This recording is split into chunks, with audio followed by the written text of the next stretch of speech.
से भी जल्दी।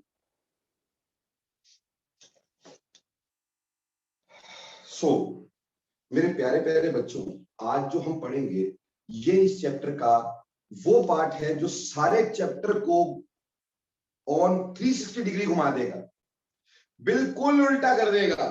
जो अभी तक पढ़े हो सब कुछ इधर उधर हो जाएगा, एवरीथिंग विल बी डिफरेंट। तो ये ऐसा पार्ट है मेरे बच्चों जिस पार्ट से सारा चैप्टर इधर उधर हो जाएगा, इसलिए इसको पढ़ना बहुत ही इंपॉर्टेंट है।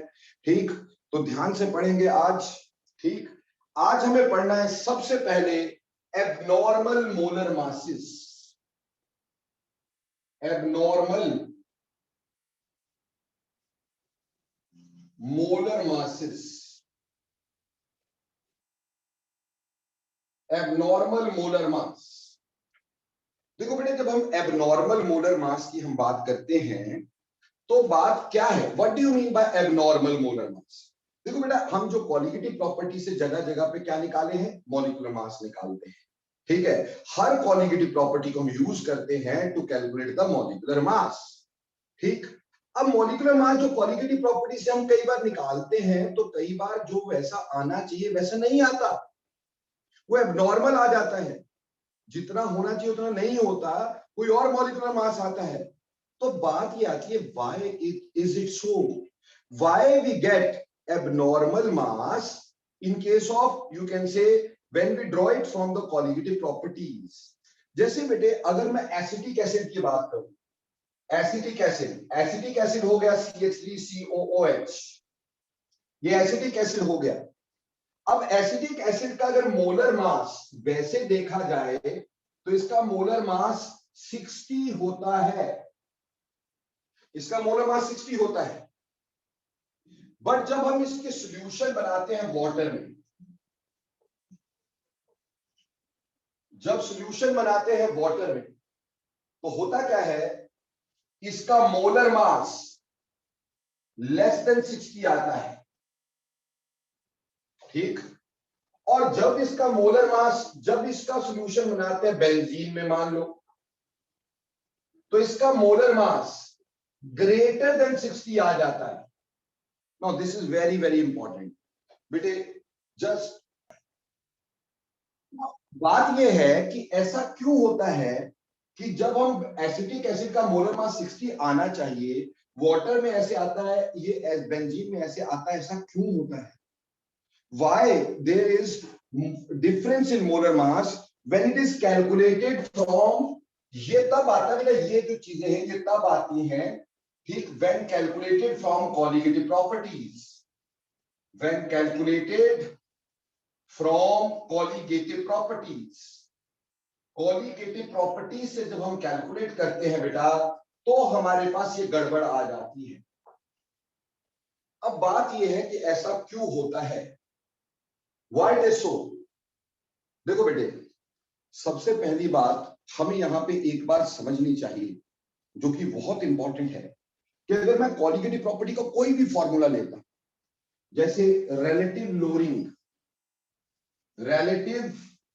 lowering in vapor pressure,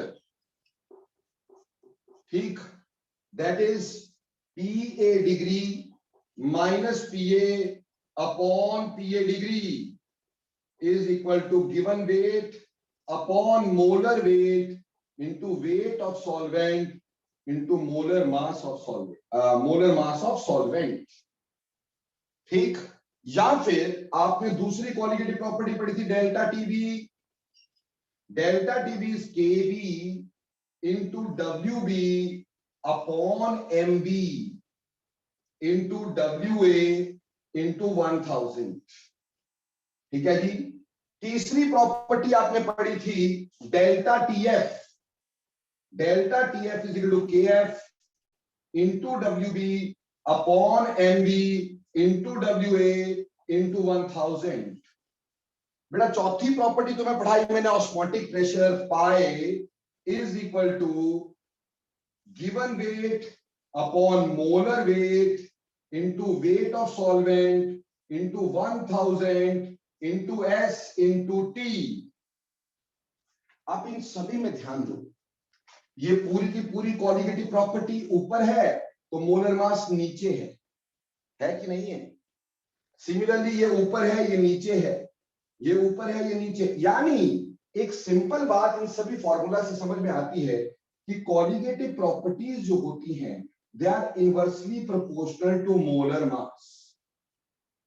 अगर कॉलिगेटिव प्रॉपर्टी बढ़ जाए तो मोलर मास कम हो जाएगा, और अगर कॉलिगेटिव प्रॉपर्टी कम हो जाए तो मोलर मास ज्यादा हो जाएगा। बट ये बढ़ेंगी कम कम क्यों होंगी? नॉर्मल से ज्यादा जितना होना चाहिए उससे कम या ज्यादा क्यों होगा?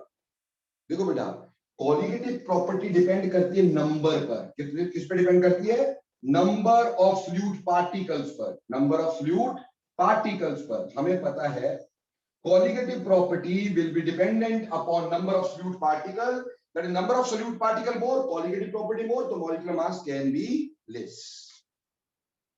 Now यहां पे ऐसा क्यों होता है इसको हम एक्सप्लेन कर रहे थे। देखो यहां दो चीजें हो सकती हैं।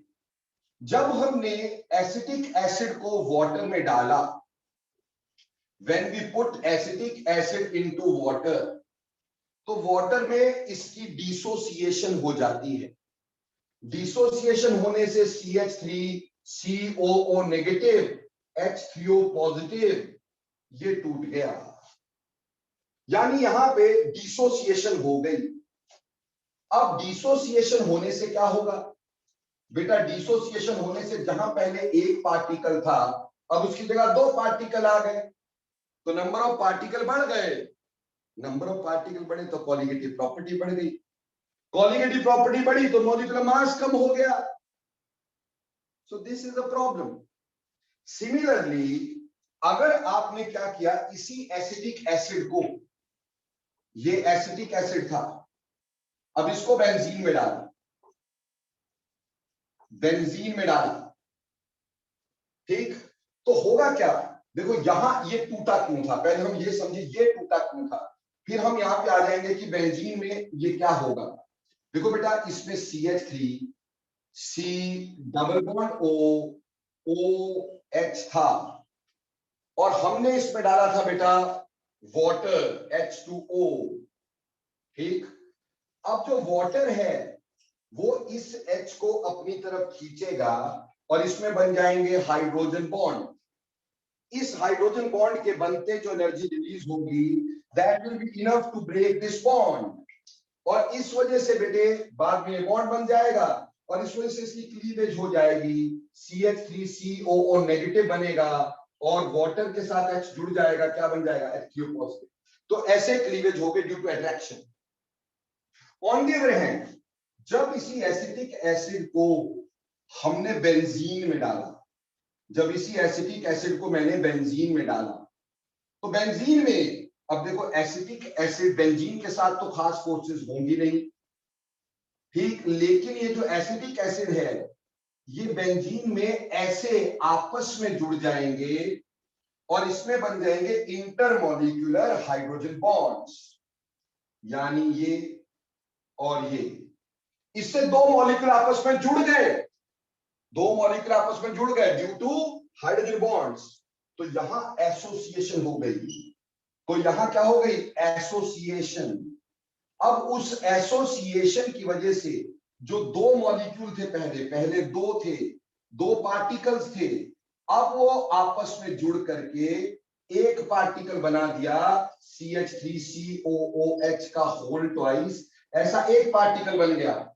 नंबर कम हो गया, अगर नंबर कम हुआ तो कॉलिगेटिव प्रॉपर्टी कम हुई, कॉलिगेटिव प्रॉपर्टी कम हुई तो मोलर मास ज्यादा आएगा, एक्सपेक्टेड से ज्यादा निकलेगा बेटे। तो बात समझ में आई कि होता क्या है कि ये जो एबनॉर्मल मोलर मास है ये क्यों आते हैं? इसके दो रीजन हो सकते हैं। नंबर वन, या तो डिसोसिएशन होती है और या तो एसोसिएशन होती है। तो बेटे आपको पेपर में क्वेश्चन दिया जाएगा कि why we get abnormal molar masses when we calculate it from that of, when we calculate it, why we get abnormal masses when we calculated it from colligative properties। तो आप ये कहोगे कि बेटा abnormal molar masses which comes because sir आप mute हो गए हो। दो रीजन होंगे, ईदर देयर कैन डिसोसिएशन और देयर कैन बी एसोसिएशन। या तो डिसोसिएशन हो सकती है या एसोसिएशन हो सकती है, और डिसोसिएशन की वजह से नंबर बढ़ेगा तो कॉलीगेटिव प्रॉपर्टी बढ़ेगी, और अगर कॉलीगेटिव प्रॉपर्टी बढ़ी तो हमारा मोलर मास कम निकल करके सामने आएगा। तो यहां देखो molar mass is less than 60 हो गया। और वहीं पर अगर एसोसिएशन हो गई तो नंबर कम हो जाएगा, नंबर कम होगा तो कॉलीगेटिव प्रॉपर्टी कम हो जाएगी, कॉलीगेटिव प्रॉपर्टी कम हुई तो मोलर मास ज्यादा निकल के सामने आएगा। बोलो क्लियर हो गई कि नहीं? तो अगर तुमसे कोई पूछता है why there is abnormal molar mass, can you answer? Yes you can answer, it is due to association और डिसोसिएशन। डिसोसिएशन मतलब पार्ट्स में टूटना। तो कोई भी जो इलेक्ट्रोलाइट्स होते हैं उस केस में होता है। यानी ऐसा नहीं है कि एब्नॉर्मल मास हमेशा ही आते हैं, एब्नॉर्मल मोलर मास सिर्फ आते हैं in case of electrolytes. Generally in case of electrolytes हमारे पास मोलर मास एबनॉर्मल आ जाते हैं। जैसे ग्लूकोज का निकाल लो, यूरिया का निकाल लो, सुक्रोज का निकाल लो, नॉन इलेक्ट्रोलाइट का, तो उसमें ज्यादा फर्क नहीं आता। ठीक, क्यों? वो ना तो एसोसिएट होते आसानी से ना डिसोसिएट होते आसानी से, उसमें इतना नहीं आता। पर electrolytes which dissociate in presence of solution, तो ऑब्वियसली उसमें फर्क आ जाता है। तो abnormal molar masses in case of electrolytes is due to either there is a dissociation or there is an association। या तो डिसोसिएशन होती है और या एसोसिएशन होती है। डिसोसिएशन से number of particles increases, number of solute particles, mind it, solute particle की बात की, number of solute particle increases, therefore colligative property increases। ठीक, colligative property increases and therefore molar mass decreases। जो calculated molecular mass है वो कम आ जाता है, observe कम आ जाता है बेटा, जो एक्चुअली होना चाहिए उससे कम होना चाहिए। और वहीं पर जब एसोसिएशन हो गई, दो चीजें जुड़ गई, दो चीजें जुड़ गई एसोसिएशन से, तो number of particles decreases, number of particle decrease करते हैं। ठीक, देयरफॉर कॉलीगेटिव प्रॉपर्टी जो होती हैं वो डिक्रीज करती हैं, और इसका मतलब मोलर मास इंक्रीज कर जाता है। तो इसका मोलर मास इंक्रीज आ जाता है, ज्यादा आ जाता है। तो बोलो बेटा ये समझ में आया? तो यस लिखो, खास करके मुकुल यस नहीं लिखा तो मैं फोन के अंदर आके मारूंगा। देखो जल्दी यस लिखने का। मुदिता का यस आया, सन्नी का यस आया, Karthikeyan, Akshit, Khushboo, Nishtha, Aryan, Janvi. Yes quickly quickly. Ishpreet, Diya, Siddharth, पलक, वेरी गुड बेटा जी।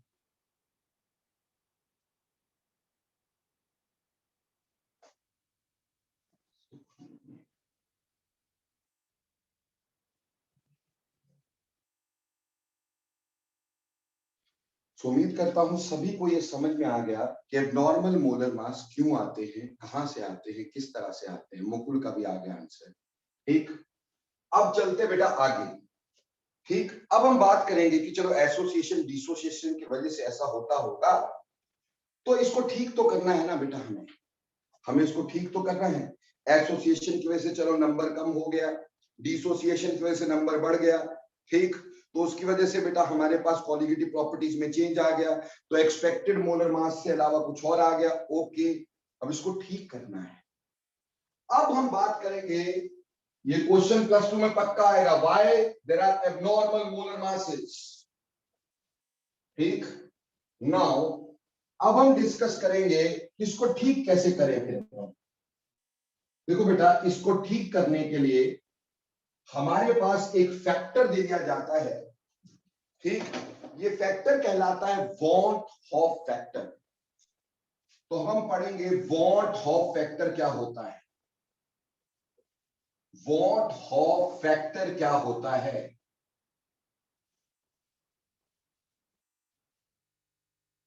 वॉट हॉफ फैक्टर क्या होता है? देखो बेटा, वॉट हॉफ फैक्टर ये हम आई से डिनोट करते हैं, इसको आई से डिनोट करेंगे, ठीक? This can be written as I, ठीक? ये हमें ये बताती है कि जो चेंज हमारे पास आया, एसोसिएशन या डिसोसिएशन, उसको खत्म कैसे करना है, ठीक? देखो बेटा, मान लो, एक मिनट के लिए सोचो, मान लो एक चीज दो पार्ट में टूट गई, एक मॉलिक्यूल दो पार्ट में टूट गया, एक के दो पार्टिकल बन गए, कॉलिगेटिव प्रॉपर्टी डबल हो गई ना बेटा? अब अगर मैं उसी कॉलिगेटिव प्रॉपर्टी को दो से डिवाइड कर दूं तो नॉर्मल आ जाएगी वैल्यू की नहीं आएगी? ऑब्वियसली आ जाएगी। तो हमें यही देखना था कि कॉलिगेटिव प्रॉपर्टी कितने गुना बढ़ गई, उससे हमें पता चल जाएगा कितना डिसोशिएट हुआ या कितना एसोशिएट हुआ। अब वो कैसे निकालेंगे? ऑब्वियसली, तो ऑब्वियसली आए हम ऐसे निकालेंगे, वॉट ऑफ फैक्टर को ऐसे निकालेंगे, इट इज द रेशियो। अगर तुमसे कोई पूछता है तो कहना it is the ratio of observed colligative properties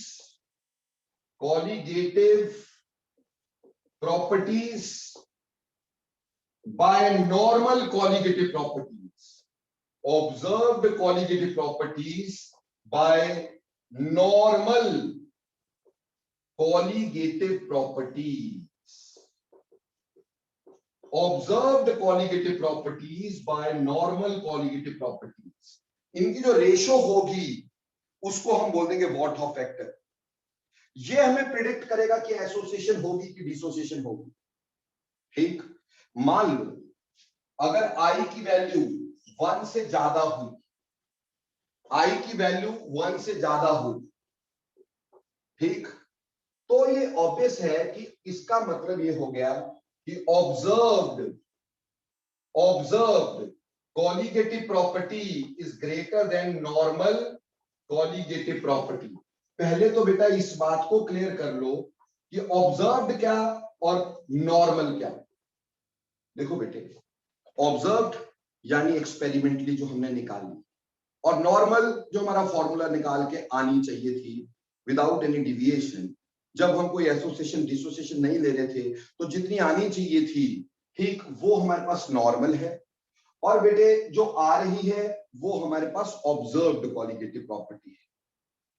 अगर ये ज्यादा हुआ, ये कम हुआ, यानी ऊपर वाला ज्यादा ये नीचे वाला कम, तो आई की वैल्यू 1 से ज्यादा होगी, ठीक है?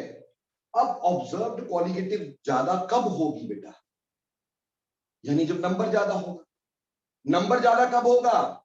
जब डिसोसिएशन होगी। तो बेटा obviously this represents dissociation, this represents dissociation, ये डिसोसिएशन रिप्रेजेंट करती है।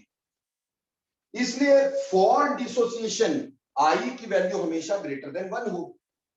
डिसोसिएशन से जब डिसोसिएशन होगी नंबर बढ़ेगा, नंबर बढ़ेगा, ऑब्जर्व्ड कॉलिगेटिव प्रॉपर्टी बढ़ेगी, ऑब्जर्व्ड कॉलिगेटिव प्रॉपर्टी बढ़ी तो आई की वैल्यू 1 से ज्यादा होगी। तो इसका मतलब आई अगर 1 से ज्यादा हुआ तो इसका मतलब हमारे पास होगा कि there will be dissociation. If I is more than 1 there must be dissociation. वहीं पर अगर मान लो हमारे पास आई की वैल्यू लेस देन 1 होती है, अब आई की वैल्यू लेस देन 1 होती है तो इसका मतलब क्या होगा बेटा? आई की वैल्यू लेस देन 1 का मतलब है observed colligative property is less than normal colligative property. Observed colligative property is less than normal colligative property, ठीक है बच्चे? तभी तो ऊपर वाली वैल्यू छोटी, तभी ये 1 से कम आ गई वैल्यू। तो ऑब्जर्व्ड कॉलिगेटिव प्रॉपर्टी कम कब हो सकती है? जब नंबर कम होगा। बेटा नंबर कब कम होगा? जब दो चीजें जुड़ के एक ही बना देंगी, यानी जब हमारे पास एसोसिएशन हो जाएगी। व्हेन वी हैव एसोसिएशन, तो इसका मतलब है कि एसोसिएशन जब भी होती है तो आई की वैल्यू लेस देन 1 होती है, और डिसोसिएशन जब भी होती है तो आई की value is always greater than 1। और अगर आई की वैल्यू हमारे पास क्या हो गई, if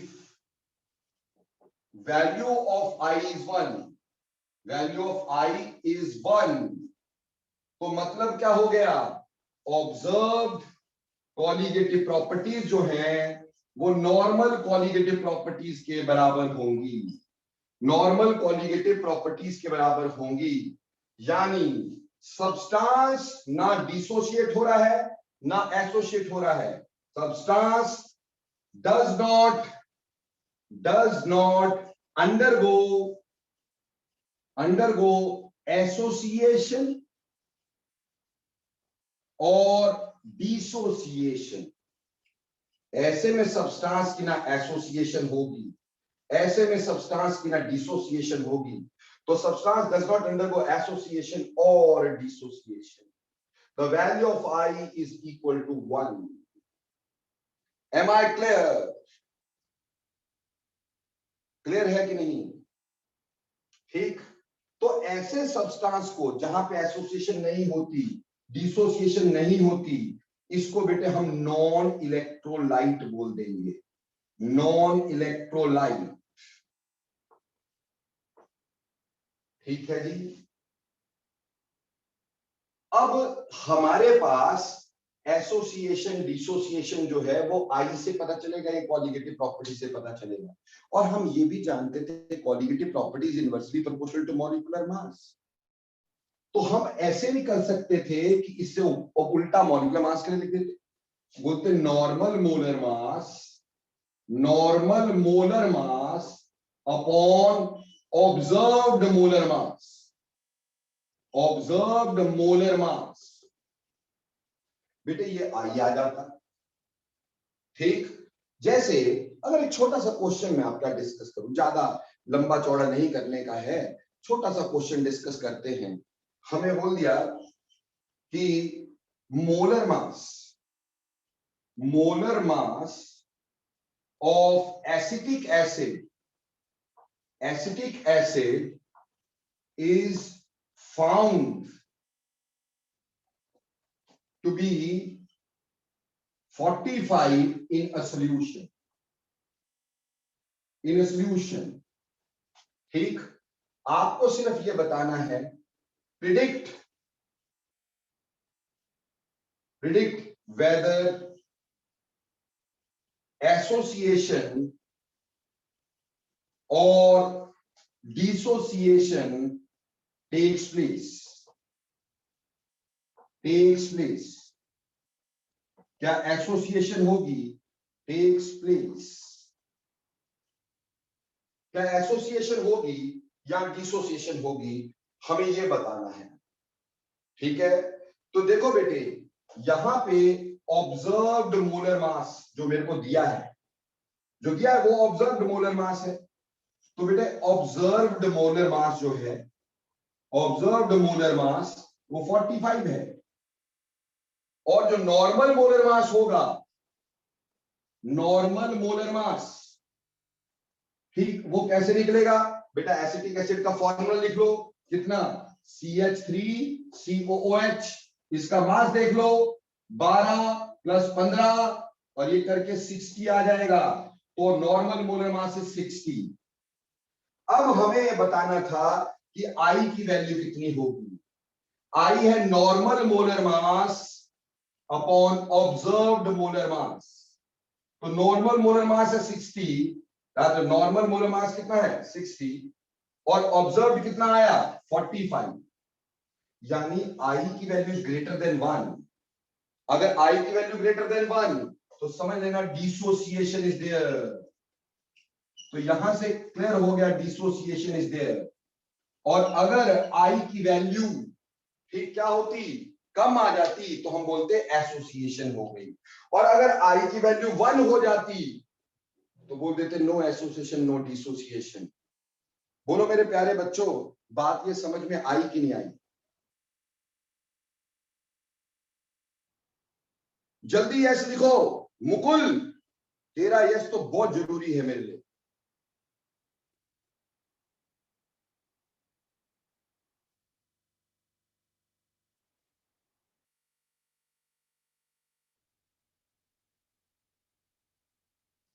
okay okay okay, very good और बहुत सारा अच्छा। चलो अब देखो बेटे, ये सारी चीजें तो हम पढ़ रहे हैं, लेकिन अब इस पे क्वेश्चन पढ़ते हैं। बेटा अब वॉट ऑफ फैक्टर समझ में आया कि नहीं, क्या होता है? तो अगर तुमसे कोई पूछे वॉट ऑफ फैक्टर क्या है, कहना जी it is the ratio between the observed colligative property and normal colligative property, और it is the ratio between the normal molar mass और observed molar mass. It gives us the idea whether association is there, whether dissociation is there. If I is greater than 1, it shows dissociation. If I is less than 1, it shows association. And if I is equal to 1, it shows that it is a non-electrolyte. Neither there is dissociation, neither there is association. Clear हो गया बेटा जी? अब देखो बेटे,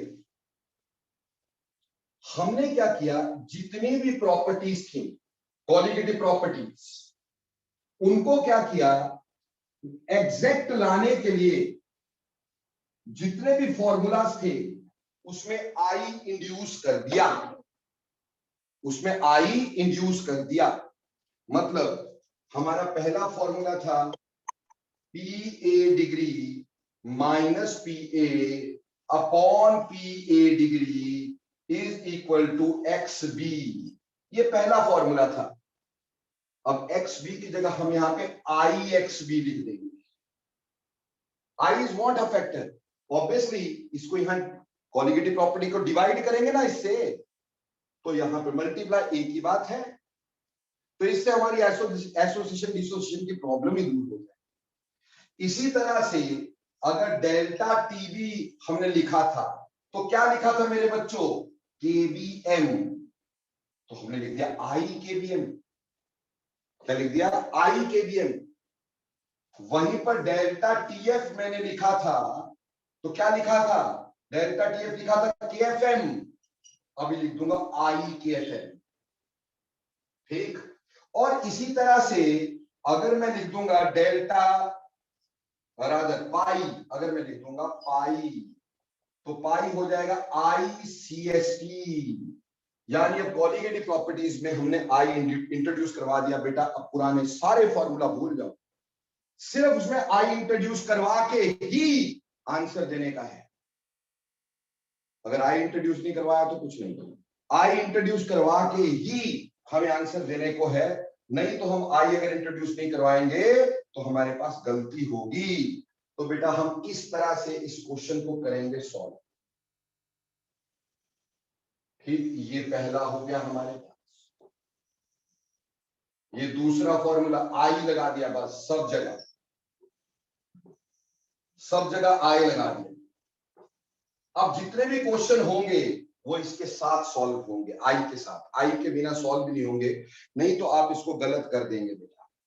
अगर आई के बिना solve करेंगे तो बिल्कुल गलत हो जाएगा, ठीक है। इधर ध्यान देंगे ताकि आपको बहुत अच्छे से समझ में आ सके बेटी जी। अब एक क्वेश्चन देखिएगा, आपको सर ने एक चीज बताई थी, कहा आइसोटोनिक सॉल्यूशंस कौन सी होती हैं जिनका ऑस्मोटिक प्रेशर सेम होता है। मैंने कहा कि आइसोटोनिक सॉल्यूशंस कौन सी होती है जिनका ऑस्मोटिक प्रेशर सेम होता है, पर मैंने साथ ही बोला था कि इसमें कई लड्डू लोग पढ़ाते हैं कि जिनकी कंसंट्रेशन सेम होती है वो आइसोटोनिक होती है। आपके बहुत ही चहेते टीचर यही पढ़ाते हैं, ठीक, I know that, clear. But आप पूछ लीजिएगा, मैक्सिमम लोगों को यही पढ़ाया जाता है कि जो आइसोटोनिक सॉल्यूशन है, आइसोटोनिक सॉल्यूशन जो होती है उसमें कह देते हैं कि कंसंट्रेशन सेम है। तो अब देखो क्वेश्चन इधर आपको बोला कि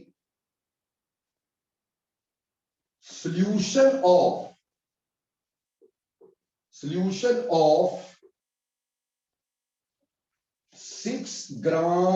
6% urea and 6% acetic acid. Acetic acid is equimolar या molar, but not isotonic. Explain. ठीक, देखो बेटे हमें बोला दो सॉल्यूशन है, एक सॉल्यूशन दिया यूरिया,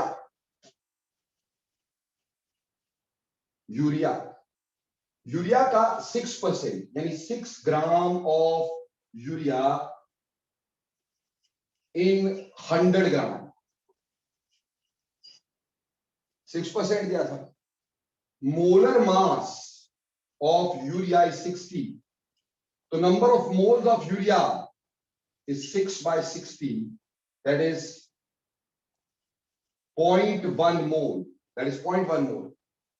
Therefore इसमें in 6% यूरिया सॉल्यूशन में, in 6% यूरिया सॉल्यूशन में हम ये कह सकते हैं, in 6% यूरिया सॉल्यूशन में हम ये कह सकते हैं कि 0.1 mole of urea in 100 gram of solution. वहीं पर अगर हम बात करें एसिटिक एसिड की, एसिटिक एसिड का भी 6% दिया है। 6% का मतलब है 6 gram of acetic acid in 100 ग्राम,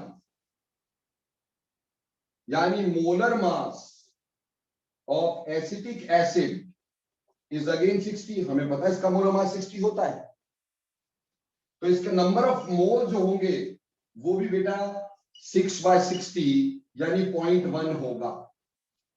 यानी हम यहां पे बोल सकते हैं इन 6% acetic acid solution, in 6% acetic acid solution 0.1 mole of acetic acid is dissolved in 100 gram of water। तो दोनों में 0.1 मोल 100 ग्राम में है, तो ऑब्वियसली दोनों की मोलारिटीज भी सेम होंगी, दोनों के मोलारिटीज भी सेम होगी, दोनों के नंबर ऑफ मोल पर लीटर पर वेट सेम रहेंगे, तो ऑटोमेटिकली आइसो या इक्विमोलर है।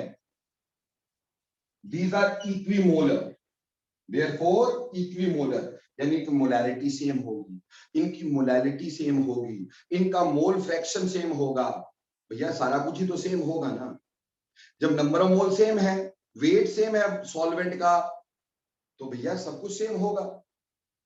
लेकिन यूरिया जो है, यूरिया का अगर ऑस्मोटिक प्रेशर निकालोगे तो pi is equal to ICST। ठीक, तो बेटा यहां पे यूरिया का I, urea is a non electrolyte, urea is non electrolyte, urea non electrolyte होता है, देयरफॉर इसका I 1 होगा। यूरिया नॉन इलेक्ट्रोलाइट होता है, टूटता नहीं, ऑर्गेनिक कंपाउंड है ना भाई, आयन थोड़ी बन जाएंगे इसके, तो ये क्या होगा हमारे पास I इज इक्वल टू 1। और वहीं पर जो हमारे पास एसिटिक एसिड है, acetic acid is an electrolyte, therefore I की value is greater than 1, I की value is greater than 1। Just 1 second, acetic acid है तो I is not equal to 1, क्यों? इट इज एन इलेक्ट्रोलाइट, या तो इसमें dissociation हो जाएगी या तो इसमें एसोसिएशन हो जाएगी, तो I will not be equal to 1। अगर I 1 के बराबर है और यहां नहीं है तो बेटा ऑस्मोटिक प्रेशर अलग होगा, तो both have different osmotic pressure, both have different osmotic pressure, दोनों का ऑस्मोटिक प्रेशर डिफरेंट होगा, तो दोनों का ऑस्मोटिक प्रेशर जो होगा वो डिफरेंट होगा बेटे।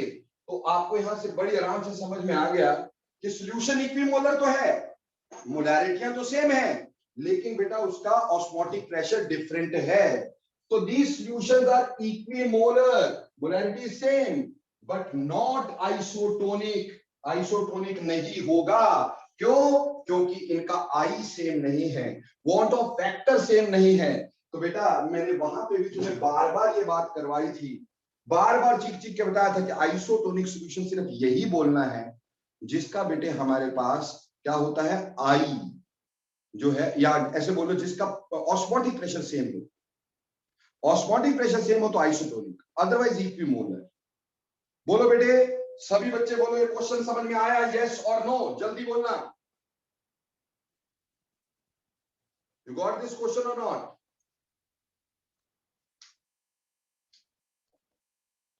शाबाश शाबाश। प्राची आंसर दे बेटा।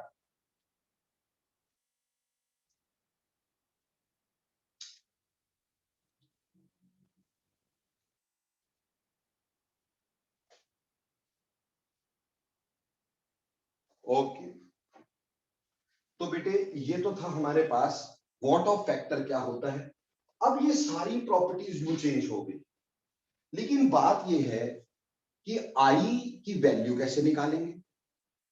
ग्रेटर देन 1 लेस देन 1 तो है ही है, बट आई की वैल्यू कैसे निकालेंगे? और डिग्री ऑफ डिसोसिएशन से कैसे, या डिग्री ऑफ एसोसिएशन से आई की वैल्यू कैसे निकालेंगे?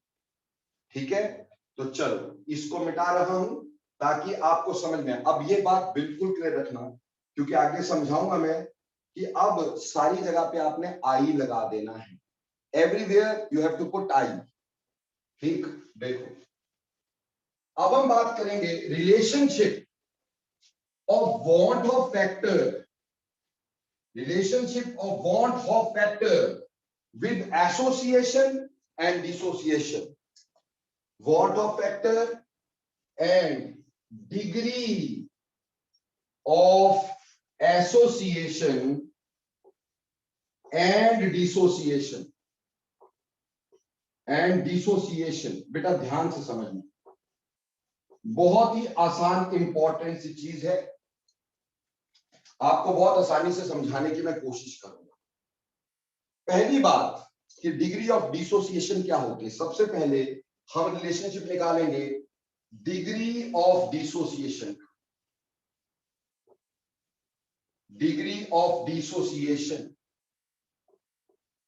अब डिग्री ऑफ डिसोसिएशन का मतलब क्या है कि कितने पार्टिकल टूटे आउट ऑफ कितना टोटल थे, यानी इसको बोला जा सकता है number of moles, number of moles dissociated, number of moles dissociated by total number of moles, total number of moles taken, number of moles dissociated by total number of moles of electrolyte taken, of electrolyte taken, जितने मोल लिए थे उसमें से जितने टूट गए, तो इसके रेशो को डिग्री ऑफ डिसोसिएशन बोला जाता है। ठीक है, अब ध्यान देना बेटा, इसकी हम डेरिवेशन निकालने जा रहे हैं ताकि आपको समझ में आ सके। मान लो मेरे पास एक AN मॉलिक्यूल था, जैसे A2 A3 A4, तो AN लिखा है, और ये फर्दर टूट गया बेटा किसमें, N मॉलिक्यूल्स ऑफ A में, N मॉलिक्यूल्स ऑफ A में। तो देखो बेटा, इनिशियली ये 1 मोल था, इनिशियली ये 1 मोल था, ठीक है जी। अब क्या हुआ, लेट इसमें मान लेते हैं let degree of dissociation, degree of dissociation is alpha. ठीक, हमने मान लिया degree of dissociation is alpha. ठीक, थोड़ा ऐसा लिखता हूं मैं, इसको इधर लिख देता हूं, let degree of dissociation is alpha. Now initially, शुरुआत में इनिशियली हमारे पास वैल्यू इसकी 1 है, ऑब्वियसली इनिशियली ये तो कुछ है ही नहीं ना, शुरुआत में थोड़ी लिया था हमने इसको। अब आफ्टर डिसोसिएशन, जब डिसोसिएशन हो गई तो 1 में से अल्फा टूट गया, ये बचा कितना 1 माइनस अल्फा। 1 में से अल्फा टूट गया क्योंकि डिग्री 1 में से निकलती है ना बेटा, degree is always calculated from 1, तो 1 में से अल्फा टूट गया मेरे बच्चों, ठीक।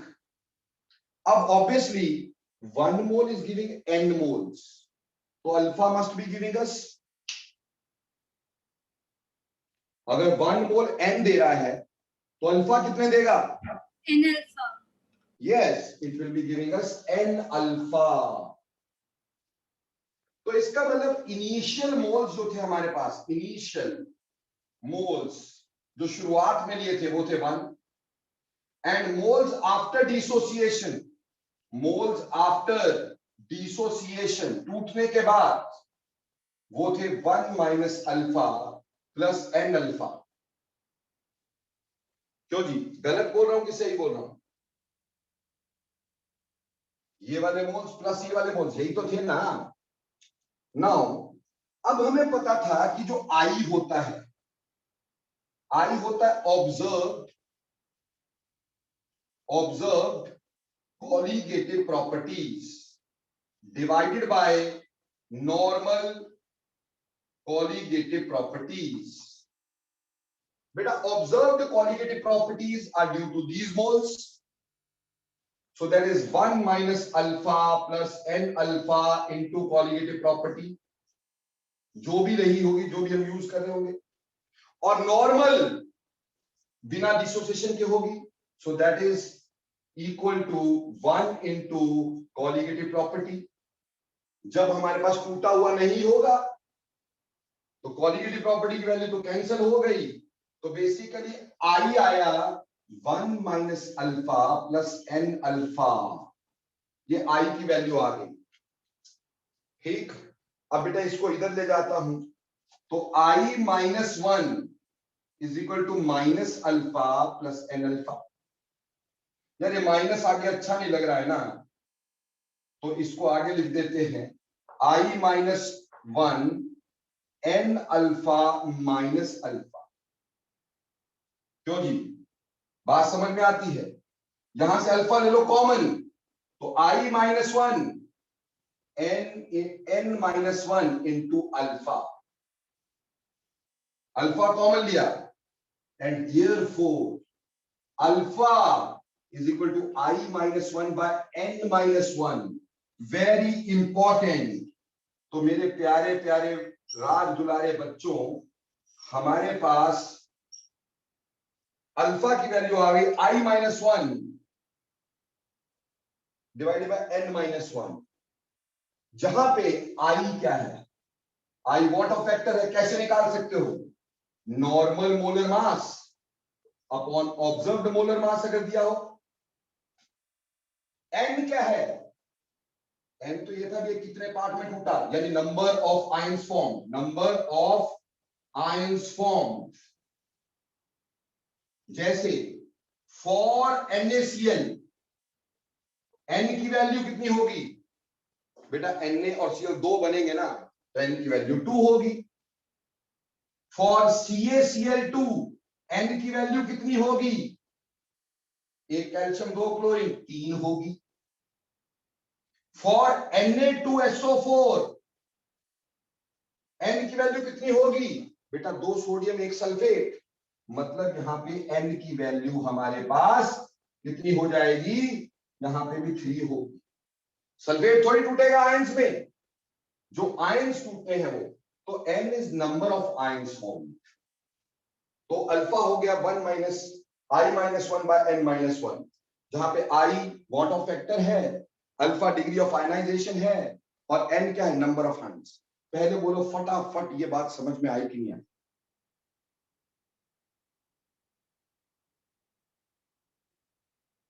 सर इनिशियली वाला पार्ट समझा दो बस। देखो शुरुआत में मैंने इसका 1 मोल लिया था, ठीक है जी, शुरुआत में तो 1 मोल इसी का लिया था ना, इसका थोड़ी लिया था। तो इनिशियली ये था। अब आफ्टर हमने सॉल्यूशन बना दिया तो जो डिसोसिएशन होनी थी हो गई। मान लिया डिग्री ऑफ डिसोसिएशन अल्फा है और डिग्री हमेशा 1 में से निकलती है, तो अगर 1 मोल था उसमें से अल्फा टूटा तो 1 माइनस अल्फा हो गया। तो 1 मोल यहाँ पे n मोल बना रहा है तो अल्फा n अल्फा बनाएगा। ठीक, तो इनिशियल मोल जो हो गए वो तो 1 थे और moles after dissociation 1 minus alpha plus n alpha. अभी बोल समझ में आया कि नहीं आया? Yes sir. अब ध्यान देना इधर बेटा, ये बहुत इंपॉर्टेंट बात करवा रहा हूं, बहुत इंपॉर्टेंट। देखो बेटे, मैंने ना पहले तो सिंपल तुम्हें एक चीज निकालनी सिखाता हूं अलग अलग डिग्री ऑफ डिसोसिएशन से, फिर एक जादू सिखाऊंगा, है ना भाई? देखो बेटा, मान लो मैं पहले NaCl ले लेता हूं as a solute for a time being, NaCl as a solute ले लेता हूं। अब इसमें मेरे को पहले निकालना है अल्फा, कैलकुलेट करना है, या मान लो I कैलकुलेट करना है। ठीक, और मुझे बोला 100% डिसोसिएशन, 100% डिसोसिएशन यानी सब कुछ टूटा हुआ है। अगर 100% डिसोसिएशन हो तो अल्फा की वैल्यू 1 हो, यानी जितना का सारा टूट गया। 100% डिसोसिएशन के लिए अल्फा की वैल्यू 1 होगी।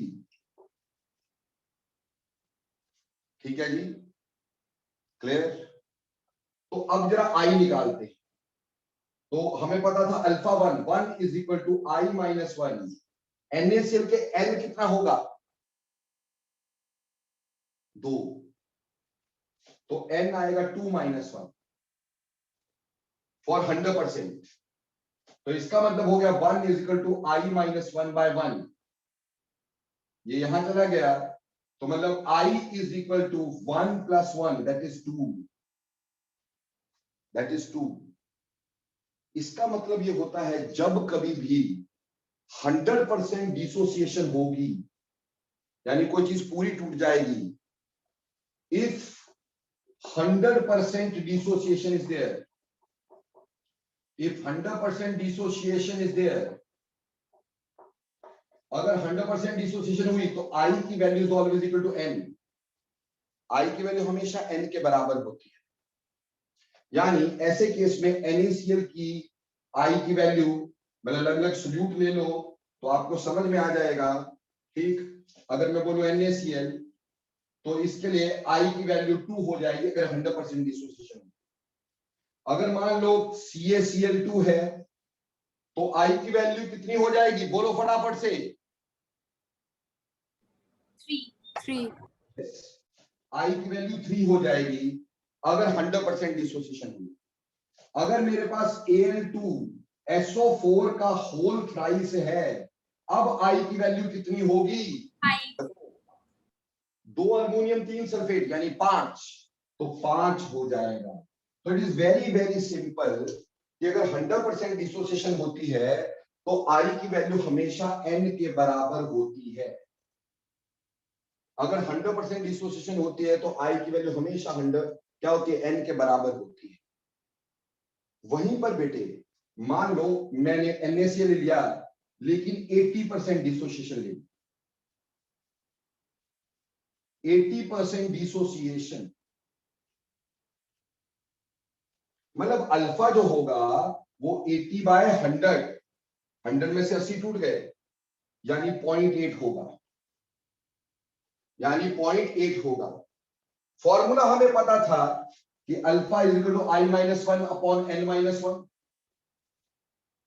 तो जो अल्फा की वैल्यू NaCl के लिए बात कर रहा हूं, तो NaCl के लिए 0.8 फॉर NaCl,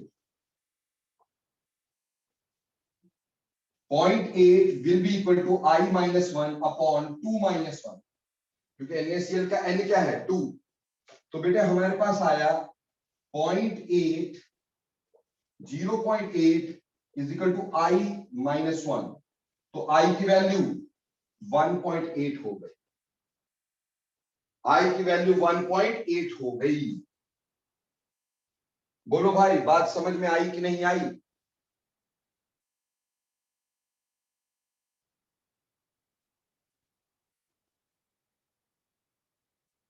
इसी तरह से आप एक काम करो, अल्फा अगर 60% दिया है तो आई की वैल्यू कैलकुलेट करके बताओ सारे बच्चे। अल्फा अगर 60% दिया तो फॉर NaCl आप मेरे को अल्फा की वैल्यू कैलकुलेट करके बताओ। So 1.6. Are you sure? Yes, sir.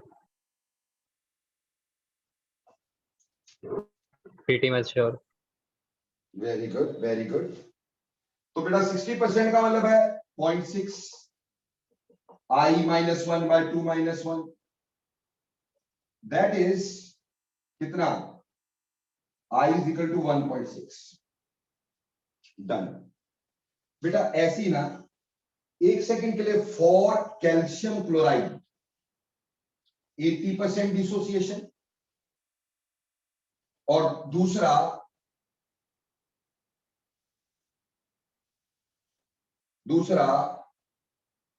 For, कोई और ले लो जिसमें 4 आयन बन रहे हैं, AlCl3 80% डिसोसिएशन। इनके आई निकाल के बताने हैं, और इन्हीं के आई फॉर 60% डिसोसिएशन निकाल के बताने हैं। चलो फटाफट से 4 क्वेश्चन करके दिखा दो जल्दी।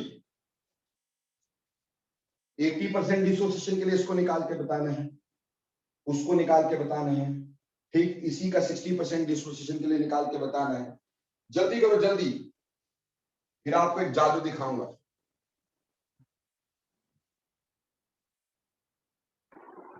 Sir, CaCl2 का 2.6. 2.6 ओके ठीक है बेटा, 80% के लिए ना? Yes, sir. और शाबाश। और AlCl3 का 3.6. गलत है, अच्छा। करके देख ले, ऐसे नहीं हो तो तुक्के नहीं मारे जाते हैं। 3.4। Yes 3.4 is right.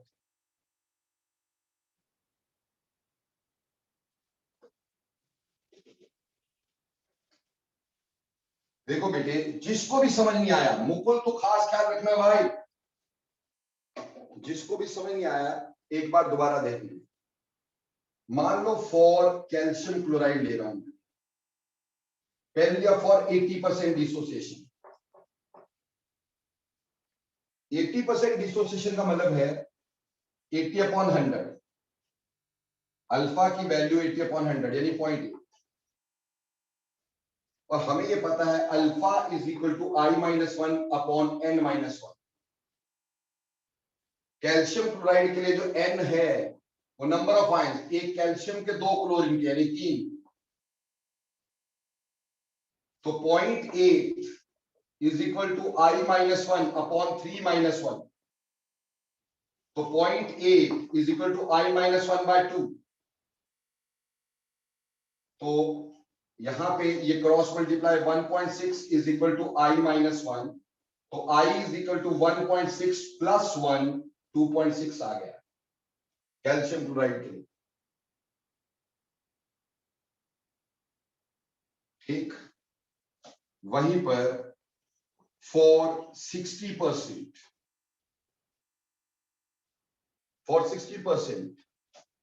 Alpha is equal to, alpha हो जाएगा 60/100 0.6, यहां पुट कर दोगे 0.6 I-1/3 - 1, कैल्शियम क्लोराइड की बात कर रहे हैं, तो कितना आ जाएगा 0.6 I-1/2, तो I-1 इज इक्वल टू 1.2, ये मल्टीप्लाई हो गया यहां पर, तो I की वैल्यू 1.2 ठीक प्लस 1 कितना आ गया 2.2 आ गया, 2.2 आ गया।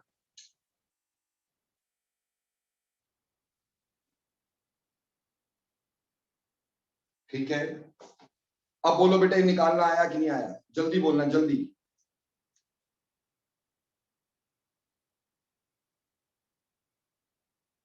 किसी भी बच्चे को ना निकालना आया तो फटाफट में बता दो, सर मेरे को नहीं आया। बिल्कुल बिंदास होके, घबराने का नहीं।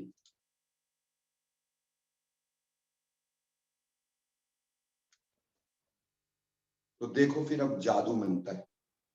सर हाँ जी बोलो। सर हाँ जी बेटे जो बोलो। बेसिक फॉर्मूला है वो यही है सर, 2 - 1/n-1।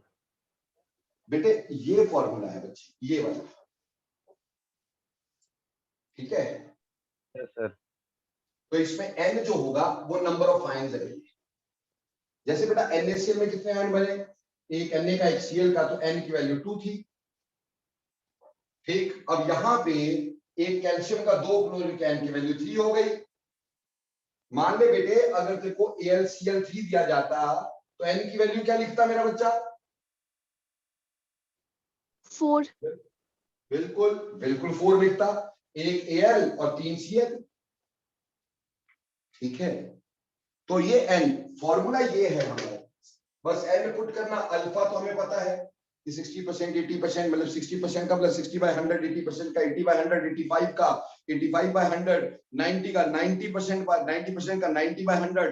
वो तो आसान है ना। अब देखो मैं तुम्हें बता रहा था जादू मंत्र। बिना इसको कैलकुलेट किए हम कैसे देखो +1 +2 में तो बेटा कैलकुलेट करके दिखाना पड़ेगा ना आपको, आई फिर ही आगे पुट कर पाओगे फॉर्मूलाज में। ठीक, लेकिन हम अगर बेटे अपने कंपटीशन की बात करें तो देखो मैं तुम्हें एक ना बड़ा मस्त चीज बता रहा हूं। ये थोड़ा समझने वाली चीज है, इसलिए ना पेन पेंसिल छोड़ के एक बार समझ लेना, तो जिंदगी में दोबारा कभी कैलकुलेट नहीं करना हो। मैं ले रहा हूं NaCl, फिर मैंने लिया CaCl2, फिर मैंने लिया AlCl3, और तुमसे मैंने करवाऊंगा Al2SO4 का होल थ्राइस। तो तुम भी तैयार रहना। पहले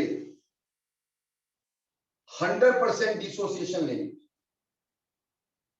ठीक, फिर उसके बाद आपको बताऊंगा 90% डिसोसिएशन के लिए आई की वैल्यू कैसे निकालनी, बिना सॉल्व किए भाई। फिर 80% के लिए कैसे करनी है, फिर 60% के लिए कैसे करनी है, एंड सो आगे तुम सबकी निकाल सकोगे। देखो बेटा 100% के लिए तो नंबर ऑफ n के बराबर, यहां n कितना है 2, तो इधर 2 आ गया। i की वैल्यूज, ये i की वैल्यूज है सारी की सारी। अगर इधर है तो इधर 3 आ जाएगा, इधर है तो इधर 4 आ जाएगा। तो इसका कितना आएगा 100% में? 5. ऑब्वियसली 5, जितने आयन बन रहे। अब प्लीज पेन पेंसिल छोड़े और समझें। यहां 100 की जगह 90% जो है, 100 की जगह 90% जो है टूटा है, यानी 10% नहीं टूटा है। 10% नहीं टूटा मतलब कितना नहीं टूटा? 10/100, यानी 0.1 नहीं टूटा है। ठीक, यानी एक आयन का फर्क यहां पे 0.1 पड़ेगा। एक आयन का फर्क यहां पे 0.1 पड़ेगा 90% के। क्यों? क्योंकि 10% नहीं टूटा है। ठीक, टूटा 90% है हमारे पास। ठीक है जी। तो अब देखो बेटा एक आयन का फर्क कितना पड़ेगा हमारे पास? 0.1। यहां कितने आयन बन रहे हैं? कितने आयन बन रहे हैं? 2। तो 2 आयन का फर्क 0.1 और 0.1, 0.2 हो गया फर्क। होना चाहिए था 2, उसमें से 0.2 फर्क हो गया, तो 1.8 आ गया विदाउट सॉल्व किए। सर नहीं समझ में आया, तो 80% के लिए समझ लो। 80% के लिए बचा कितना जो नहीं टूटा? अगर 80% डिसोसिएशन है तो बचा कितना मेरे दोस्त? 20%। 20% का मतलब 20/100, 20/100 मतलब 0.2। तो एक आयन का फर्क 0.2 हो गया। आयन कितने बनने थे? 2, 1 का 0.2, तो 2 के कितने 0.4, तो 2 में से वो 0.4 माइनस कर दो, 100% ये है ना, उससे 0.4 माइनस कर दो, आंसर 1.6 आ गया। अब इसी वजह से फटाफट से बताओ इसकी क्या वैल्यू होगी, जल्दी जल्दी। 1.4 लड्डू है तुम। अरे यार 40%, 40/100 1.2 0.4 1 का फर्क है। अगर 0.1 का फर्क है तो भैया 2 आयन का कितना होगा 0.4 इंटू 2 0.8, तो 2 में से 0.8 माइनस कर 1.2 आ गया आंसर। समझ में आई? कभी कभी जादू करते करते खरगोश निकालने की जगह चिड़िया निकल आती है, वो वाला हाल हो रहा है तुम्हारा। अभी एक बार रिपीट करना लास्ट वाला। बेटे 1.2 60% अगर डिसोशिएटेड है तो कितना नहीं डिसोशिएटेड है बोलो? 40%, तो 40% मतलब 40/100, 40/100 कितना होता है 0.4, एक आयन का फर्क 0.4, कितने आयन है NaCl के 2, तो 0.4 इंटू 2 कितने हो गए 0.8, तो 0.8 कितने में से माइनस करना है 2 में से, क्या आ गया 2 माइनस 0.8, 1.2 आया कि नहीं आया? जल्दी बोल जल्दी।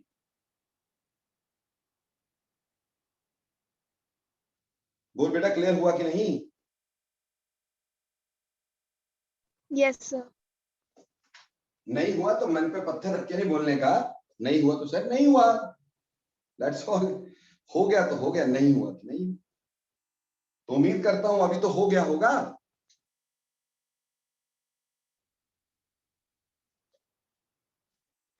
अब कैल्शियम क्लोराइड की बात करते हैं, कैल्शियम क्लोराइड की बात करते हैं। मान लो 90% डिसोसिएशन के लिए, तो बेटा 0.1 एक आयन का फर्क है,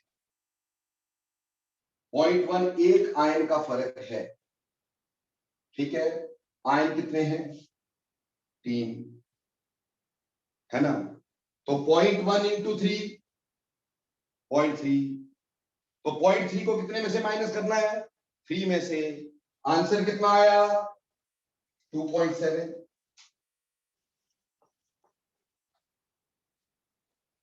है ना जी? जैसे अगर वैसे भी निकालते तो हम ये लिखते ना बेटा 90% का मतलब 0.9, i-1/3 - 1, ठीक है जी। तो हमारे पास कितना आ जाता है यहाँ पे 2 - 1, ठीक। तो इस तरह से करके बेटे हमारे पास एक आयन एक्स्ट्रा बन रहा है, उसका हमें ध्यान देना होता है। इधर थोड़ा सा ध्यान दे, बहुत आसानी से समझ में आएगा। ये शॉर्टकट बहुत ही आसान शॉर्टकट, वेरी इजी। एक ही चीज को समझते जाओगे आसानी से समझ में आता चला जाएगा। जैसे देखो बेटा, मैं इस चारों को पहले लपेट लेता हूं दोबारा से, ताकि आप लोगों को कोई दिक्कत ना रहे। मान लो NaCl था और पहले आपने 100% डिसोसिएशन का निकाला, तो मैंने बोला 100% के लिए अल्फा की वैल्यू 1, तो 1 इज इक्वल टू i-1/n-1, ठीक है जी। तो क्या आ गया 1 इज इक्वल टू i-1/2 - 1, ठीक है जी। तो हमारे पास आ गया 1 इज इक्वल टू i-1, तो i इज इक्वल टू 2 आ गया, तो इसलिए मैंने यहां पे 2 लिखा था।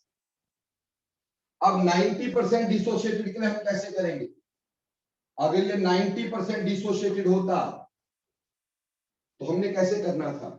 तो बेटे आई जो अल्फा की वैल्यू होनी थी वो होनी थी 90/100, 90/100 इज 0.9, 90/100 इज 0.9, ठीक है बच्चे।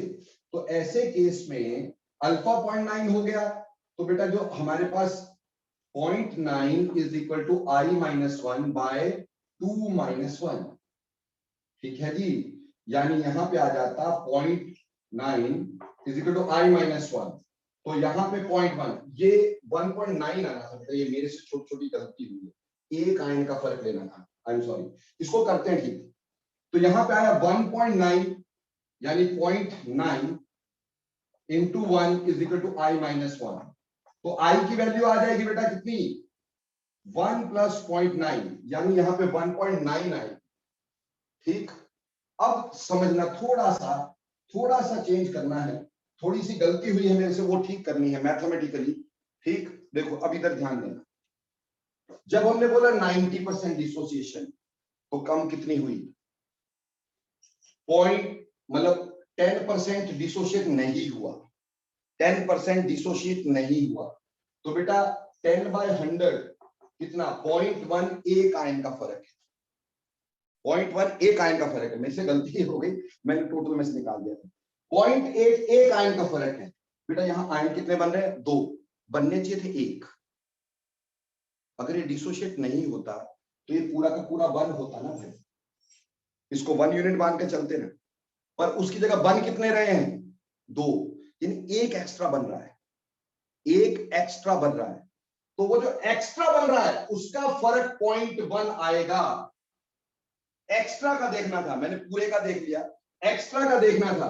तो बेटा हमारे पास 2 एक बनना चाहिए था, पर बने कितने? 2, एक एक्स्ट्रा बना।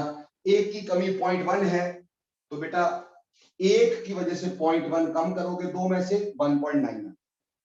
जैसे यहां देखो 80% है, 80% का मतलब बचा 20/100, तो 0.2 आ गया।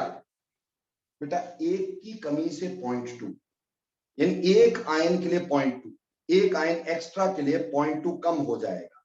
यहां बनने कितने थे? 2, बना कितना? बनने कितने चाहिए थे? 1, होना तो एक ही चाहिए ना, पर बने कितने?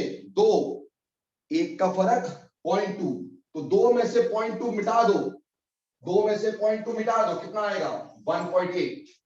सिमिलरली यहां पे आएगा 1.6। ठीक है जी, वही फर्क जो लेना है वो पर आयन लेना है। अब जैसे यहां ले लो, यहां पे ये है, ठीक है, ओके। 90% के लिए फर्क कितना है? 0.1 का, एक आयन के लिए। बेटे ये बन कितने रहे हैं? 3 आयन, बनने कितने चाहिए थे? 1, तो एक्स्ट्रा कितने बने? 2, एक का फर्क है 0.1 90% के लिए। तो बेटे हमारे पास जो 3 है उसमें से 1 बनना चाहिए था, 2 एक्स्ट्रा बने, तो 2 का फर्क 0.1 इंटू 2 0.2 हो गया। तो बेटा 3 में से 0.2 माइनस कर लेना, आंसर आएगा 2.8। क्या आंसर आएगा? 2.8। इसी तरह से यहां आ जाओ, यहां 4 में से कितना माइनस करोगे? बनना था 1 लेकिन बने 4, 3 एक्स्ट्रा है। 90% के लिए 0.1 एक आयन का फर्क, तो कितना आ जाएगा? 4 में से हम माइनस करेंगे 0.3 को, आंसर आ जाएगा अभी कितना? 3.7। इसका 3.7 आ जाएगा। सिमिलरली इधर आ जाओगे, इधर 5 में से माइनस कितना करोगे? बेटे इसके आयन बने 5, बनना चाहिए था 1, एक्स्ट्रा कितने बने? 4, तो 4, एक का फर्क 0.1, तो 4 का कितना? 0.4, 0.4 माइनस कर देना, 4.6 इसकी वैल्यू आ गई। अब यहां आ जाओ, अब 20% यानी एक का फर्क 0.2 है, 80% टूट गया, बचा 20%, एक का फर्क 0.2 है। अगर एक का फर्क 0.2 है तो मेरे प्यारे बच्चे यहां पे एक आयन एक्स्ट्रा था, 0.2 माइनस हो गया। यहां पे 3 में से माइनस कितना करेंगे? बेटे 2 आयन एक्स्ट्रा है, कैल्शियम क्लोराइड में 2 आयन एक्स्ट्रा है, बनना चाहिए था 1 पर बने 3, 2 एक्स्ट्रा है। एक का फर्क कितना है? 0.2, तो 2 का फर्क 0.4, 0.4 को करो माइनस, आंसर आया 2.6। सिमिलरली यहां 4 में से कितना माइनस करोगे? 0.2 इंटू 3 का फर्क हो गया, 0.2 इंटू 3 यानी 0.6, यानी 3.4 होगा। ठीक इसी तरह से यहां 5 माइनस, बेटे 4 का फर्क 0.2 इंटू 4 दैट इज 0.8, तो आंसर आया 4.2। अब फटाफट से इसके आंसर निकाल के बता दो मेरे को, जल्दी जल्दी, शाबाश, क्विकली, सारे बच्चे लिख के देंगे मेरे को।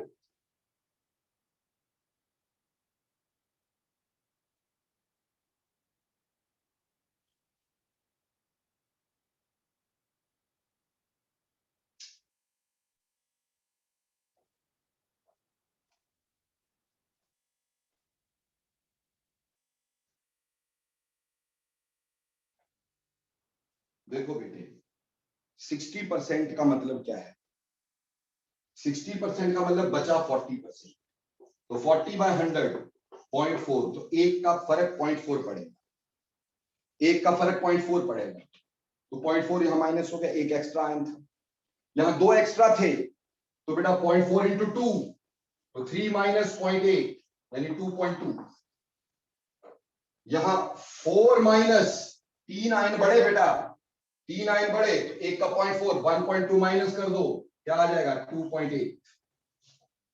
यहाँ पे अपने पास कितने हैं 5, 5 में से कितने माइनस करने होंगे 0.4 इंटू 4, 2 माइनस करने होंगे, तो इसका आंसर 3। बोलो ये शॉर्टकट अब समझ में आ गया? सर 0.4 इंटू 4 नहीं होएगा, 1.6 माइनस नहीं करने होंगे। 0.4 हाँ हाँ 0.4 इंटू 4, मैंने 5 के 5 कर 0.4 इंटू 4 1.6, ठीक है बेटा। 5 आए थे ना, देखो 5 बने, बनना एक चाहिए था, 4 का फर्क था, तो 1.6 माइनस होगा डेफिनेटली, और इसका आंसर कितना आ जाएगा बेटा 3.4। बिल्कुल सही बेटा। अभी बोलो समझ में आ गया आपको?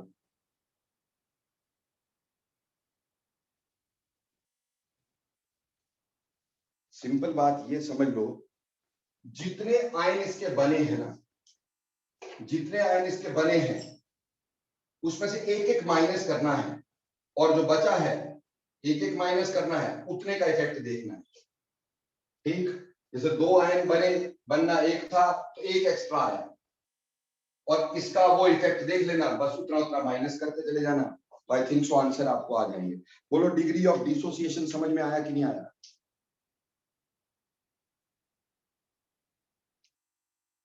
जल्दी बोलो बेटा, टाइम बहुत कम है अपने पास।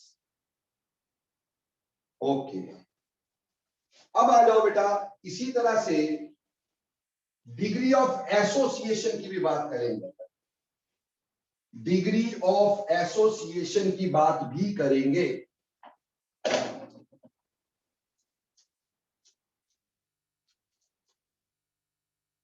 डिग्री ऑफ एसोसिएशन, बेटा एसोसिएशन का मतलब होता है जुड़ना, जुड़ करके नई चीज बन जाना। तो जैसे Na है और ये ज्वाइन करके बेटा An बन गए, ठीक है दोस्तों। Na है जो ज्वाइन करके An बन गया, एक मॉलिक्यूल बन गया। इनिशियली ये 1 था, ये 0 था।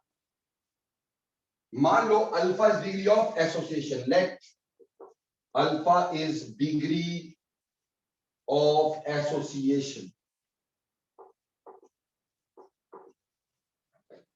तो यहां 1 में से अल्फा चला गया। अभी ध्यान देना बेटा, देखो बेटा n मॉलिक्यूल्स जुड़ के 1 दे रहे हैं, गिव्स 1 मॉलिक्यूल, क्योंकि n जुड़ के 1 बन रहा है ना यहाँ पर, ये तो 0 क्योंकि इनिशियली नहीं था कुछ भी, ठीक।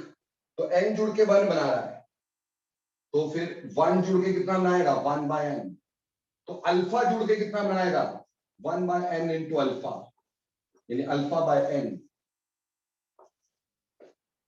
तो बेटा n जुड़ के यहां पे क्या बनाएंगे अल्फा बाय n। समझ में आई ये बात? n मॉलिक्यूल जुड़ के 1 बना रहे हैं भाई, ये n के n जुड़ के एक मॉलिक्यूल बन रहा है ना, तो अल्फा जुड़ के कितने बनाएंगे, n मोल जुड़ के एक बना रहा है, एक जुड़ के 1 बाय n, अल्फा जुड़ के 1 बाय n इंटू अल्फा, यानी अल्फा बाय n हो जाएगा। अरे बोलो समझ में आया बेटा? अब देखो, देयरफॉर अब हमें बात करनी थी किसकी, आई की। तो आई observed bye normal colligative properties, observe किसके कॉरस्पॉन्डिंगली 1 के कॉरस्पॉन्डिंग, ठीक। ऑब्जर्व इसके corresponding 1 minus alpha plus alpha by n, जो आफ्टर डिसोसिएशन आए, और नॉर्मल 1 के कॉरस्पॉन्डिंगली। तो आई आ जाएगा 1 minus alpha plus alpha by n। इसको इधर ले जाओ, i minus 1 is equal to alpha by n minus alpha. सही कर दिया मैंने पहले। तो I minus 1 minus alpha minus 1 into alpha, alpha common निकाल लिए। तो बेटा अल्फा हो गया I माइनस 1 माइनस 1। अल्फा हो गया I माइनस 1 माइनस 1। ठीक है बच्चों, तो ऐसे केस में हमने अल्फा निकाला, ये हमने अल्फा निकाल दिया। बोलो बेटा निकल गया अल्फा के लिए निकला है।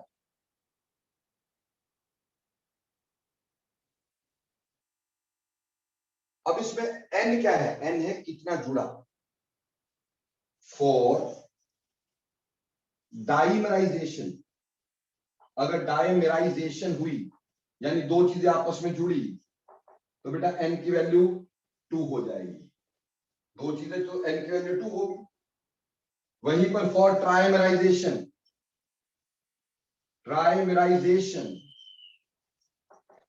ठीक, n की वैल्यू 3 हो जाएगी। क्लियर जी, समझ में आ रहा है मेरी बात। जैसे अगर मेरे को बोल दिया कि 100% डाइमराइजेशन हो रही है, डाइमराइजेशन 100% डाइमराइजेशन, तो अल्फा की वैल्यू 1 हो गई 100% के लिए। तो यहां पुट कर दो alpha is equal to I minus 1/2 minus 1, क्योंकि डाइमराइजेशन के लिए n की वैल्यू 2। बेटा देखो अल्फा यहां पे 1 था। अब यहां ना बच्चे घबरा जाते, घबराना नहीं है। 1 is equal to I minus 1 minus half आएगा ना, माइनस वाली वैल्यू बड़ी है, इसको यहां मल्टीप्लाई करना। तो माइनस यानी 1 into minus half is equal to I minus 1, यानी minus half is equal to I minus 1। तो I इज इक्वल टू, ये यहां जाके प्लस का हो जाएगा, माइनस हाफ प्लस 1, तो I is equal two plus half. अरे बोलो समझ में आई कि नहीं आई?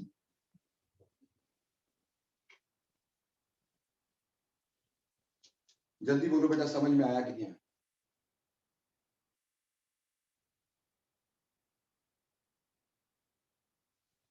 तो ऐसे डिग्री ऑफ डिसोसिएशन से एसोसिएशन से अल्फा आई निकाल सकते हैं, और सारे फॉर्मूलाज में आई पुट करना है, बिना उसके क्वेश्चन नहीं निकालना। आई निकालने बगैर क्वेश्चन नहीं निकलेगा। अब देखो बेटा कंपटीशन का सबसे फेवरेट क्वेश्चन, कंपटीशन का सबसे फेवरेट क्वेश्चन, ध्यान देना। हमसे ये बोल दिया गया कि हमारे पास 4 सॉल्यूशन है। 0.1 molar NaCl, 0.1 molar CaCl2, 0.2 molar urea and 0.2 molar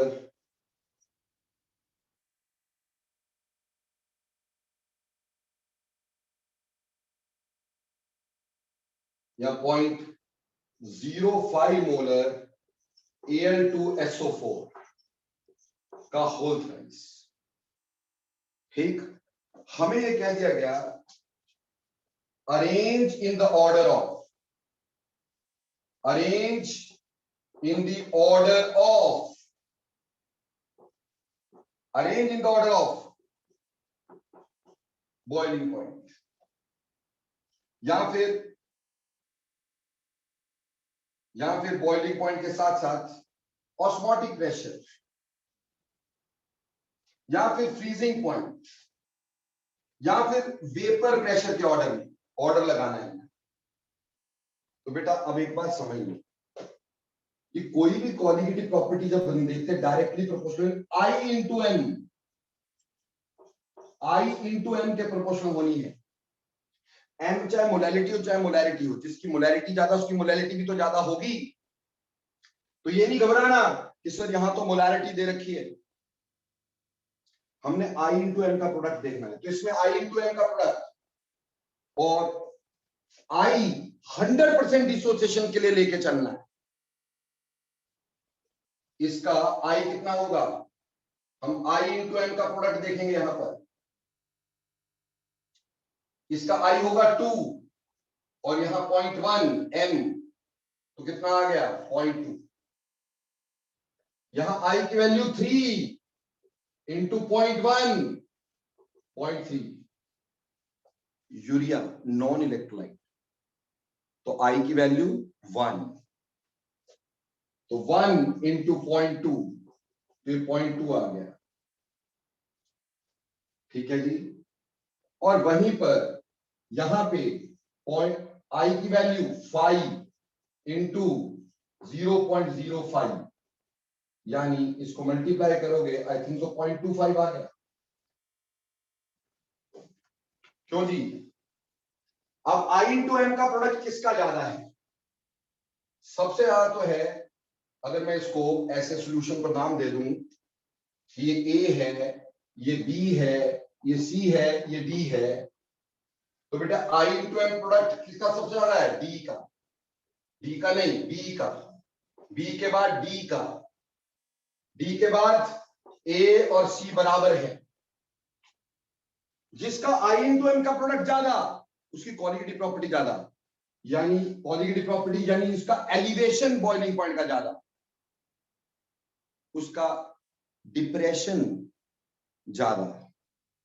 अगर बेटा एलिवेशन ज्यादा तो बॉइलिंग पॉइंट ज्यादा, तो बॉइलिंग पॉइंट का ऑर्डर आ गया B is greater than D is greater than A is equal to C।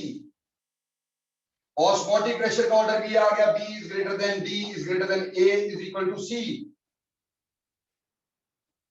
पर बच्चों खास बात क्या, कि अगर फ्रीजिंग पॉइंट की बात करो तो बेटा फ्रीजिंग पॉइंट में डिप्रेशन होती है colligative property, I into M ज्यादा तो डिप्रेशन ज्यादा, डिप्रेशन ज्यादा तो फ्रीजिंग पॉइंट कम बेटे, डिप्रेशन ज्यादा तो फ्रीजिंग पॉइंट कम, तो ज्यादा इससे उल्टा आ जाएगा order, A is equal to C is greater than D is greater than B। क्यों आएगा उल्टा, क्योंकि I इंटू एम ज्यादा तो कॉलिगेटिव प्रॉपर्टी ज्यादा। बेटे कॉलिगेटिव प्रॉपर्टी ज्यादा का मतलब क्या, कि डिप्रेशन फ्रीजिंग पॉइंट ज्यादा, डिप्रेशन का मतलब फ्रीजिंग पॉइंट कम हो गया, तो यहां पे I इंटू एम ज्यादा तो फ्रीजिंग पॉइंट ज्यादा हो जाएगा, फ्रीजिंग पॉइंट कम हो जाएगा। ऐसा ही वेपर प्रेशर का, वेपर प्रेशर में भी लोअरिंग होती है, वेपर प्रेशर में भी लोअरिंग होती है, तो A is equal to C is greater than D is greater than B। यानी एक सिंपल बात बता देता हूं कि I इंटू एम का product will be directly proportional to boiling point or osmotic pressure and inversely proportional to freezing point or vapor pressure। क्योंकि obviously boiling point में भी elevation, osmotic pressure वैसे ज्यादा हो जाए, freezing point में depression, vapour pressure में भी relative lowering।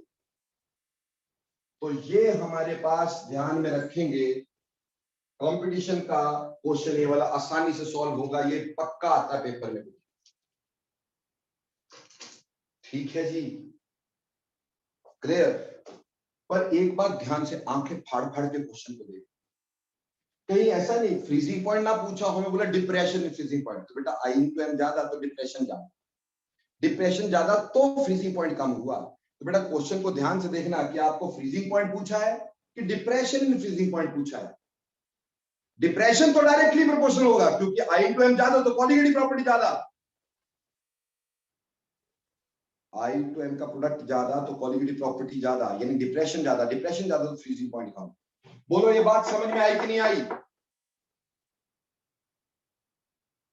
जल्दी यस और नो लिखो भाई क्विकली। सर एक बार वेपर प्रेशर का बता दो, कैसे इनवर्सली प्रोपोर्शनल हुआ। वेपर प्रेशर भी रिलेटिव लोअरिंग होती है ना मुदिता, तो अगर I इंटू एम ज्यादा तो लोअरिंग ज्यादा, लोअरिंग ज्यादा तो वेपर प्रेशर कम। ओके सर, आगे बात समझ में, अभी जल्दी लिखो यार, समझ में आया कि नहीं, यस और नो क्विकली। कार्तिकेय ने लिखा, परी ने लिखा, खुशबू ने लिखा, चलो चलो शाबाश शाबाश।